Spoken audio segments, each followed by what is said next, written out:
सर्वमङ्गलमाङ्गल्ये शिवे सर्वार्थसाधके शरण्ये त्र्यम्बके गौरी नारायणि नमोऽस्तुते। या देवी सर्वभूतेषु मातृरूपेण संस्थितः नमस्तस्यै नमस्तस्मै ನಮಸ್ತಸ್ಮೈ ನಮೋ ನಮಃ. ಆತ್ಮೀಯ ಎಲ್ಲ ಭಕ್ತರೇ, ನೀವು ಈ ಒಂದು ಶುಭವಾದ ಆಶ್ವೀಜ ಮಾಸದಲ್ಲಿ ತಾವೆಲ್ಲರೂ ಸಹ ಸೌಂದರ್ಯಲಹರಿ ಸಪ್ತಾಹವನ್ನು ಮಾಡಿ ಆ ದೇವಿಯ ಕೃಪೆಗೆ ಪಾತ್ರರಾಗಿದ್ದೀರಾ.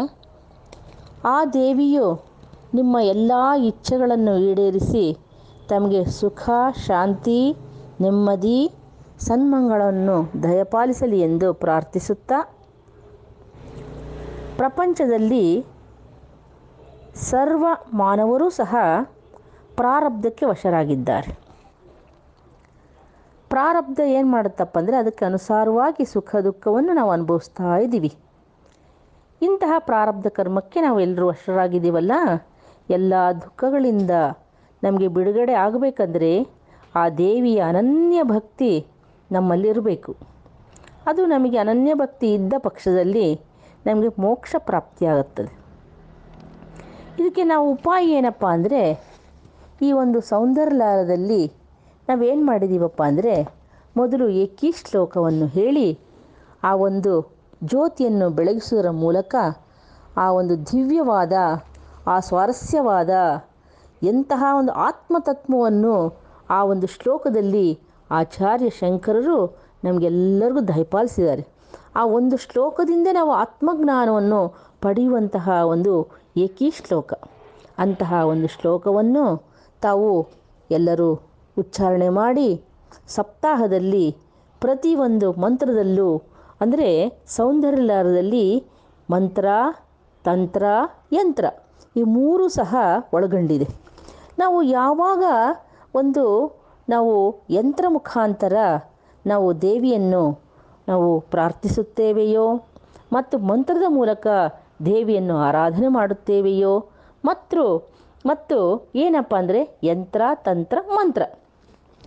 ತಂತ್ರ ಅಂದರೆ ನಾವು ಮಾಡುವ ಒಂದು ಆ ಚಕ್ರಗಳು, ಅಂದರೆ ನಮಗೆ ದೇವಿಯು ಯಾವ ಒಂದು ನಮಗೆ ಎಂತಹ ಒಂದು ವಿಶ್ವಾಸವನ್ನು ಕೊಡ್ತಾ ಇದ್ದಾಳೆ ಅಂದರೆ, ತುಂಬ ಒಂದು ಮಹತ್ತರವಾದ, ಯಾರಿಗೆ ರೋಗನಾಶ ಮಾಡಿಕೊಳ್ಬೇಕಂತ ಇಚ್ಛೆ ಇದೆಯೋ ಮತ್ತು ಯಾರಿಗೆ ಪೂರ್ವ ಜನ್ಮದ ಒಂದು ಜ್ಞಾನವು ಪ್ರಾಪ್ತಿಯಾಗಿ ನಾವು ಈ ಜನ್ಮದಲ್ಲಿ ಮುಕ್ತಿಯನ್ನು ಪಡೆಯಬೇಕೆಂಬ ಆಸೆ ಇದೆಯೋ, ಮತ್ತು ಲಕ್ಷ್ಮೀ ಪ್ರಾಪ್ತಿಗೋಸ್ಕರ ಮತ್ತು ಸರ್ವ ಕಾರ್ಯಸಿದ್ಧಿಗೋಸ್ಕರ ಮತ್ತು ಎಲ್ಲ ಐಶ್ವರ್ಯ ಪ್ರಾಪ್ತಿ, ಋಣಮುಕ್ತಿ ಆಗೋಕ್ಕೆ ಮತ್ತು ದುಃಖ ವಿನಿಯೋಗ ಮಾಡೋಕ್ಕೆ ಒಂದು ನಮ್ಮ ಆಚಾರ್ಯ ಶಂಕರರು ಏನು ಮಾಡಿದಾರಪ್ಪ ಅಂದರೆ, ಈ ಸೌಂದರ್ಯಲಹರದಲ್ಲಿ ಚಕ್ರದ ಮೂಲಕ, ಅಂದರೆ ಶ್ರೀಚಕ್ರಗಳನ್ನು ಹಾಕಿಬಿಟ್ಟು ಎಲ್ಲರಿಗೂ ಯಂತ್ರ, ತಂತ್ರ, ಮಂತ್ರ, ಅಂದರೆ ಯಂತ್ರದ ಮೂಲಕವಾಗಿ ತಂತ್ರವನ್ನು ಮಾಡುತ್ತಾ ಎಷ್ಟು ದಿನ ಮಾಡಬೇಕು, ಹೇಗೆ ಮಾಡಬೇಕು ಅನ್ನೋ ಉದ್ದೇಶವನ್ನು ಅವರು ನಿರ್ಮಾಣ ಮಾಡಿ ನಾವೆಲ್ಲರೂ ಮೋಕ್ಷವನ್ನು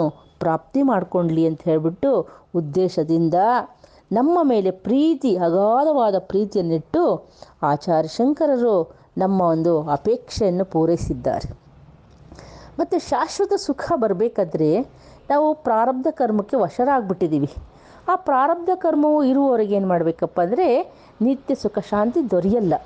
ಆದ್ದರಿಂದ ನಾವೇನು ಮಾಡಬೇಕು, ಅದು ಬಿಡುಗಡೆ ಆಗಬೇಕನ್ನಂಗಿದ್ರೆ ಆ ಒಂದು ಜಗನ್ಮಾತೆಯನ್ನು ನಾವು ಆ ಪ್ರತಿನಿಧಿಯಾಗಿಟ್ಕೊಂಡು ಯಾರು ಪ್ರತಿ ಕ್ಷಣನೂ ಆ ದೇವಿಯನ್ನು ಆರಾಧನೆ ಮಾಡುತ್ತಾರೋ ಅವ್ರಿಗೆಲ್ಲ ಸಂಕಟ, ಕ್ಲೇಶ ಎಲ್ಲವೂ ಸಹ ನಿರ್ಮೂಲವಾಗಿ ಹೋಗುತ್ತೆ. ಅಂತಹ ಒಂದು ಅದು ಬಹಳ ದುರ್ಲಭವಾದ ಒಂದು ಶ್ಲೋಕಗಳು. ಆಚಾರ್ಯ ಶಂಕರರು ನಮ್ಮ ಮೇಲೆ ಕೃಪೆ ಮಾಡಿ ನಾವೆಲ್ಲರೂ ಸಹ ಆರೋಗ್ಯದಿಂದ ಸರ್ವ ತೀರ್ಥದಲ್ಲೂ ಸ್ನಾನ ಮಾಡಿದಂತಹ ಪುಣ್ಯವು ಆ ಒಂದು ಸೌಂದರ್ಯಲಹರಿಯ ಶ್ಲೋಕದಿಂದ, ಆ ಒಂದು ಪಠಣದಿಂದ, ಪಾಠದಿಂದ ಮತ್ತು ಉಚ್ಚಾರಣೆಯಿಂದ ನಮಗೆಲ್ಲ ದೊರಕ್ತಾ ಇದೆ. ನಾವೆಲ್ಲರೂ ಸಹ ಏನಪ್ಪ ಪಾಪ ಮುಕ್ತಿ ಮಾಡ್ಕೋಬೇಕು. ಪಾಪವನ್ನು ಈ ಎಲ್ಲದರಿಂದ ಮುಕ್ತಿ ಮಾಡ್ಕೋಬೇಕಂದ್ರೆ ನಾವೆಲ್ಲರೂ ಆ ದೇವಿಯ ಭಕ್ತರಾಗಬೇಕು. ಭಕ್ತರಾಗಿ ತಾವೆಲ್ಲರೂ ಸಹ ಸಪ್ತಾಹದಲ್ಲಿ ಏಕಿ ಶ್ಲೋಕವನ್ನು ಪ್ರಾರಂಭ ಮಾಡಿ, ಆ ಏಕಿ ಶ್ಲೋಕ ಎಷ್ಟು ಚೆನ್ನಾಗಿದೆ ಅಂತ ತಮಗೆಲ್ಲ ಹೇಳಿದ್ದೆ. ಇನ್ನೊಂದ್ಸಲಿ ಹೇಳ್ತೀನಿ. ಒಂದು ಸಲ ಕಾಶ್ಮೀರದಲ್ಲಿ ಉದಂಕ ಅಂತ ಹೇಳಿಬಿಟ್ಟು ಒಬ್ಬ ವ್ಯಕ್ತಿ ಇದ್ದ. ಅವನಿಗೆ ಒಂದು ದೇಹದ ನಾನಾ ರೋಗಗಳು, ಕುಷ್ಠರೋಗ ಬಂದಿತ್ತು. ಅವನೇನು ಮಾಡಿದ, ಆ ರೋಗದಿಂದ ಬೇಸತ್ಬಿಟ್ಟು ಸಾಕಪ್ಪ ನನಗೆ ತಡ್ಕೊಳಕ್ಕಾಗಲ್ಲ ಅಂತ ಹೇಳ್ಬಿಟ್ಟು ಆತ್ಮಹತ್ಯೆ ಮಾಡ್ಕೊಳ್ಳೋಕ್ಕೋಸ್ಕರ ಯತ್ನ ಮಾಡ್ತಾ ಇದ್ದ. ಆಗ ಶಂಕರರ ದರ್ಶನ ಯಾವಾಗಾಯಿತೋ ಆತ್ಮಹತ್ಯೆ ಎಲ್ಲವನ್ನೂ ತೊರೆದು ಹಾಕಿ, ಅದು ಆತ್ಮಹತ್ಯೆ ಏನಪ್ಪ ಅಂದರೆ ಅಜ್ಞಾನದ ಸಂಕೇತ. ಅದನ್ನೆಲ್ಲ ಅವನು ತೊಡೆದು ಹಾಕಿಬಿಟ್ಟು ಅವರ ಒಂದು ಗುರು ಸ್ಪರ್ಶ ಮಾತ್ರದಿಂದಲೇ ಆ ಎಲ್ಲ ಕಾಯಿಲೆಯಿಂದ ಗುಣಮುಖನಾಗಿ ಅವನು ಆ ಆಚಾರ್ಯ ಶಂಕರರಿಗೆ ಶರಣಾಗ್ತಾನೆ. ಅಂತಹ ಗುರುತತ್ವವು ಮತ್ತು ಆತ್ಮತತ್ವವನ್ನು ಬೋಧಿಸ್ತಾರವರು. ಆಚಾರ್ಯ ಶಂಕರರು ಬೋಧಿಸಿ ಅವನನ್ನು ಪ್ರಾರ್ಥನೆ ಮಾಡ್ತಾನೆ. ಅವನು ಪ್ರಾರ್ಥನೆ ಮಾಡಿದ ತಕ್ಷಣ ಅದರಲ್ಲಿ ಏನು ಅಡಗಿದೆಯಪ್ಪ ಅಂದರೆ ಸರ್ವ ವೇದಗಳ ಸಾರವೇ ಆ ಸಂಕ್ಷೇಪವಾಗಿ ಆ ಒಂದು ಏಕೀ ಶ್ಲೋಕದಲ್ಲಿ ಅದು ಫುಲ್ಲು ಎಂಥ ಒಂದು ಶ್ಲೋಕ ಅಂದರೆ ಸರ್ವ ವೇದಗಳು ಅಂದರೆ ಋಗ್ವೇದ, ಯಜುರ್ವೇದ, ಸಾಮವೇದ ಏನಂತ ತಿಳಿಸುತ್ತಪ್ಪ ಅಂದರೆ ಅಥರ್ವಣ ವೇದ ನೀನೇ ಪರಬ್ರಹ್ಮ ಸ್ವರೂಪ ಅಂತ ತಿಳಿಸುತ್ತೆ. ಆ ಎಲ್ಲವೂ ಸಹ ಆ ಒಂದು ಸರ್ವ ವೇದಗಳ ಸಾರವನ್ನು ಆ ಒಂದು ಏಕೀ ಶ್ಲೋಕದಲ್ಲಿ ಅವರು ನಮ್ಮೆಲ್ಲರ ಒಂದು ಕೃಪೆ ಮಾಡಿ ನಮ್ಮೆಲ್ಲರ ಮೇಲೆ ಪ್ರೀತಿಗೋಸ್ಕರ ಆ ಏಕೀ ಶ್ಲೋಕದಲ್ಲಿ ಅದನ್ನು ಫುಲ್ಲು ಅರ್ಥಗರ್ಭಿತವಾಗಿ ಅದನ್ನು ಫುಲ್ಲು ಸ್ಪಷ್ಟವಾಗಿ ಅದನ್ನು ಅಲ್ಲಿ ಇಟ್ಟಿದ್ದಾರೆ. ಅಂತಹ ಶ್ಲೋಕವನ್ನು ತಾವೆಲ್ಲರೂ ಸಹ ಉಚ್ಚಾರಣೆ ಮಾಡಿ, ಅಂದರೆ ಎಂಥ ಚೆನ್ನಾಗಿದೆ ಶ್ಲೋಕ ಅಂದರೆ ನಿಜ. ಆತ್ಮಪ್ರಜ್ಞೆ ಇದೆಯಲ್ಲ, ಆತ್ಮಪ್ರಜ್ಞೆ ಏನಾಗ್ತಾ ಇದೆಯಪ್ಪ ಅಂದರೆ ಈ ಜಗತ್ತಿನಲ್ಲಿ ಮಾಯೆಯಿಂದ ಎಲ್ಲ ನಡೀತಾ ಇದೆ. ಆ ಎಲ್ಲ ಮಾಯು ಸಹ ಅಂತರ್ಯಾಮಿಯಾದ ಈ ಪ್ರಜ್ಞೆಯಿಂದ ಆತ್ಮಸ್ವರೂಪ ಯಾರು, ನೀವೇ ಆತ್ಮಸ್ವರೂಪರು, ತತ್ವಮಸಿ ನೀನೇ ಆಗಿದ್ದೀಯಾ ಅಂತ ಹೇಳಿಬಿಟ್ಟು ಆ ಶ್ಲೋಕದ ಮುಖಾಂತರ ನಮ್ಮೆಲ್ಲರಿಗೂ ಸಹ ಸರಳವಾಗಿ ಮತ್ತು ಅನುಭವಪೂರ್ವಕವಾಗಿ ವಿಶ್ಲೇಷಣೆಯನ್ನು ಮಾಡಿ ಆತ್ಮತತ್ವವನ್ನು ಸಾರುವ ಆ ಏಕೀ ಶ್ಲೋಕವನ್ನು ಹೃದಯಂಗಮವಾಗಿ, ಅಂದರೆ ಎಷ್ಟು ಚೆನ್ನಾಗಿದೆ ಅಂದರೆ ಕಣ್ಣಲ್ಲಿ ನೀರು ಬರುತ್ತೆ. ಅಂತಹ ಹೃದಯಂಗಮವಾಗಿ ಆ ಶಿಷ್ಯನ ಇಚ್ಛೆಯಂತೆ ಅವನಿಗೆ ಸನ್ಯಾಸವನ್ನು ಅವ್ರೇನು ಮಾಡ್ತಾರೆ, ಶಂಕರರು ದಯಪಾಲಿಸಿ ಆ ದೇಹದ ರೋಗವೆಲ್ಲ ಪರಿಪೂರ್ಣವಾಗಿ ನಿರ್ಮೂಲವಾಗುತ್ತೆ. ಅಂತಹ ಶ್ಲೋಕವನ್ನು ಆಚಾರ್ಯ ಶಂಕರರು ಅವನೊಬ್ಬರಿಗೋಸ್ಕರ ಅಲ್ಲ, ನಮ್ಮ ಜಗತ್ತನ್ನು ಉದ್ದೇಶಿಸಿ ಎಲ್ಲರಿಗೂ ಸಹ ಏಕೀ ಶ್ಲೋಕವನ್ನು ದಯಪಾಲಿಸಿದ್ದಾರೆ. ಮತ್ತು ಸೌಂದರ್ಯ ಲಹರಿಯಲ್ಲಿ ಒಂದೊಂದು ಶ್ಲೋಕನೂ ಸಹ ಬಹಳ ಒಂದು ಮಂತ್ರಮಯವಾಗಿದೆ. ಯಾರು ತನ್ನ ಒಳಗಡೆ ಇಚ್ಛೆ ಇಟ್ಕೊಂಡು ಯಾವ ಒಂದು ಇಚ್ಛೆ ಬೇಕು ಅಂತ ಹೇಳಿಬಿಟ್ಟು ಆ ಮಂತ್ರವನ್ನು ಪಠನ ಮಾಡಿ ಯಂತ್ರದ ಮೂಲಕ ಮಾಡಿದರೆ ನಮಗೆ ಯಾವ ಸಿದ್ಧಿಯೂ ಸಹ ಕಾರ್ಯಸಿದ್ಧಿ ನಮಗೆ ಆಗುವುದಕ್ಕೆ ಯಾವ ಸಂಶಯವೂ ಇಲ್ಲ. ಅಂತಹ ಒಂದು ಸೌಂದರ್ಯ ಲಹರಿಯನ್ನು ತಾವೆಲ್ಲರೂ ಸಪ್ತಾಹದ ಮೂಲಕ ಎಲ್ಲರೂ ಎಲ್ಲ ಸಪ್ತಾಹವನ್ನು ಮಾಡ್ತಾರೆ. ಶಂಕರ ಸಪ್ತಾಹ, ಶಂಕರ ಜಯಂತಿ ಸಪ್ತಾಹ ಮಾಡ್ತಾರೆ, ಭಗವದ್ಗೀತೆ ಸಪ್ತಾಹ ಮಾಡ್ತಾರೆ, ಸೌಂದರ್ಯ ಲಹರಿ ಸಪ್ತಾಹ ಮಾಡ್ತಾರೆ. ಯಾತಕ್ಕೋಸ್ಕರ ಅಂದರೆ ನಮ್ಮ ಒಂದು ಜಗತ್ತಿನಲ್ಲಿ ನಮಗೆ ಇರುವುದು 7 ದಿವಸ. ಮನುಷ್ಯ ಹುಟ್ಟುವುದು 7 ದಿವಸದಲ್ಲಿ, ಸಾಯುವುದು 7 ದಿವಸದಲ್ಲಿ. ಆದ್ದರಿಂದ ಎಲ್ಲವೂ ಸಹ ಉನ್ನತವಾದ ಕಾರ್ಯಕ್ರಮವನ್ನು ಸಪ್ತಾಹ ರೀತಿಯಿಂದ ಮಾಡ್ತಾ ಬಂದಿದ್ದಾರೆ. ಪರೀಕ್ಷಿತ ರಾಜನಿಗೆ ಒಂದು ಶಾಪ ಒಂದು ಇತ್ತು. ಏನಪ್ಪ ಅಂದರೆ ನೀನು 7 ದಿವಸದಲ್ಲಿ ನಿನಗೆ ಪ್ರಾಣ ಹೋಗುತ್ತೆ. ಆ 7 ದಿವಸದಲ್ಲಿ ಅವನು ಮುಕ್ತಿಯನ್ನು ಹೊಂದಿ ಜ್ಞಾನವನ್ನು ಹೊಂದಿ ಅವನು ಬಹಳ ಪ್ರಜ್ಞಾವಂತನಾದ. ಅಂತಹ ಶಕ್ತಿ 7 ದಿವಸ ಸಪ್ತಾಹದಲ್ಲಿದೆ. ತಾವೆಲ್ಲರೂ ಸಹ ಆ ಒಂದು ಆಚಾರ್ಯ ಶಂಕರರ ಒಂದು ಸೌಂದರ್ಯ ಲಹರಿಯನ್ನು ಪ್ರತಿಯೊಂದು ಆ ದೇವಿಯ ವರ್ಣೆಯನ್ನು ಮಾಡಿ ಮಾಡಿ ಮಾಡಿ ನಾವೆಲ್ಲರೂ ಸಹ ಕೃತಕೃತ್ಯರಾಗಲಿ, ಆ ದೇವಿಯಲ್ಲಿ ಒಂದಾಗಲಿ ಅನ್ನೋ ಭಾವನೆಯಿಂದ ನಮ್ಮನ್ನೆಲ್ಲ ಉದ್ದೇಶ ಮಾಡಿ ಅವರು ಆ ಒಂದು ಸೌಂದರ್ಯ ಲಹರಿಯನ್ನು ನಮಗೆಲ್ಲರಿಗೂ ದಯಪಾಲಿಸಿದ್ದಾರೆ. ನಮ್ಮ ಈ ಒಂದು ವೇದಾಂತ ಭಾರತೀಯರು ಸಹ ನಮ್ಮ ಒಂದು ಒಳ್ಳೆಯ ನಮ್ಮ ಪೂರ್ವ ಜನ್ಮದ ಪುಣ್ಯದಿಂದ ನಮಗೇನು ಮಾಡ್ತಾ ಇದ್ದಾರೆ ಅಂದರೆ ಸಪ್ತಾಹದ ಮೂಲಕ ನಾವೆಲ್ಲರೂ ಸಹ ಸೌಂದರ್ಯ ಲಹರಿಯನ್ನು ಅಭ್ಯಾಸ ಮಾಡಿಕೊಂಡ್ಲಿ, ಆ ಸ್ತೋತ್ರನ ಉಚ್ಚಾರಣೆ ಮಾಡಲಿ, ಆ ದೇವಿಯಲ್ಲಿ ಒಂದಾಗಲಿ ಅನ್ನೋ ಭಾವನೆಯಿಂದ ಅವರು ನಮಗೆಲ್ಲ ದಯಪಾಲಿಸ್ತಾರೆ. ಅವ್ರಿಗೂ ಸಹ ಕೃತಕೃತ್ಯರಾಗಿ ನಾವು ಅವರಿಗೆ ನಮಸ್ಕಾರವನ್ನು ಸಮರ್ಪಣೆ ಮಾಡಿ